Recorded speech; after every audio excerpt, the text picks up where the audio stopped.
வணக்கம் மக்களே, நம்ம சேனலில் ஃபர்ஸ்ட் டைம் பார்க்குறவங்க மறக்காமல் சப்ஸ்கிரைப் பண்ணிடுங்க. இப்போ நம்ம பார்க்க போகிறது நீ நான் காதல் தான். அபி ராகவ் ரூமில் ரெக்கார்ட் இருக்கிறத பார்த்து ராகவ் ரொம்பவே டென்ஷன் ஆயிடுறாரு. போயிட்டு அந்த முரளிக்கிட்ட கேட்கலான்னு சொல்லிட்டு போவார். ஆனால் அஞ்சலிக்காக வந்து அப்படியே சைலண்ட்டாக திரும்ப வந்துடுவார். ரூமுக்கு வந்துட்டு ராகவ் ரொம்ப சோகமாக உட்காந்துட்டு இருப்பார். உடனே அபி வந்துட்டு, என்னாச்சு ராகவ், ஏன் இப்படி உட்காந்துட்ருக்கீங்க, நான் டேப்லெட்ஸ் எடுத்துகிட்டு வரட்டா அப்படின்னு சொல்லிட்டு கேட்பாங்க. உடனே ராகவ் வந்து அபி கையை பிடிச்சி, ஏன் அபி இந்த முரளியெல்லாம் இப்படி இருக்கான், இவனை மாதிரி ஒருத்தனை என் வாழ்நாளில் நான் பார்த்ததே இல்லை அபி, இப்படிலாம் கூட மனுஷங்க இருப்பாங்க அப்படின்னு சொல்லிட்டு ரொம்பவே ஃபீல் பண்ணி அழறாரு. உடனே அபிக்கு என்ன சொல்கிறதுனே தெரில.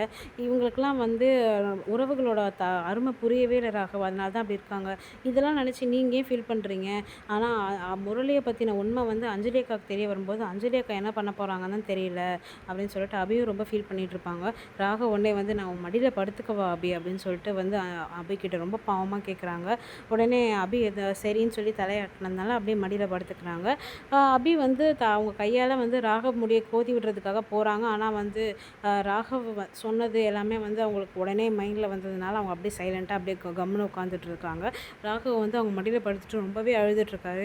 இந்த மாதிரிலாம் நான் யாரையுமே பார்த்ததே இல்லை அபி, இப்படிலாம் கூட இருப்பாங்களான்னு சொல்லிட்டு எனக்கு தெரியவே தெரியாது அப்படின்னு சொல்லிட்டு, நீங்கள் விடுங்க ராகவ், நீங்கள் அதே யோசிச்சிட்டே இருக்கீங்க, நீங்கள் அதை கொஞ்சம் விடுங்க, அப்புறம் உங்களுக்கு தான் வந்து பிபி இன்க்ரீஸ் ஆகிடும், இருங்க நான் போய் டேப்லெட் எடுத்துகிட்டு வரேன் அப்படின்னு சொல்லிட்டு ராகவ் எழுப்பி விட்டுட்டு போய் டேப்லெட் எடுத்துகிட்டு வந்து ராகவ்கிட்ட கொடுக்குறாங்க.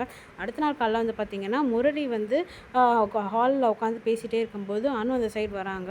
அணுக்கிட்ட வந்து, என்ன அனு வேலையாக இருக்கீங்களா அப்படின்னு சொல்லிட்டு, இல்லை நான் சும்மா தான் இருக்கேன், என்ன உங்களுக்கு இப்போது அப்படின்னு சொல்லிட்டு பேசி அணுக்கிட்ட சும்மா வம்பிழுத்துட்ருக்காரு முரளி வந்து. அந்த டைம் ஆகாஷும் சேர்ந்து வந்துடுறாரு. வந்து ஆகாஷும் அணுவும் சேர்ந்து வந்து முரளியை வந்து ரொம்பவே வந்து கிண்டல் பண்ணிகிட்டு இருக்காங்க.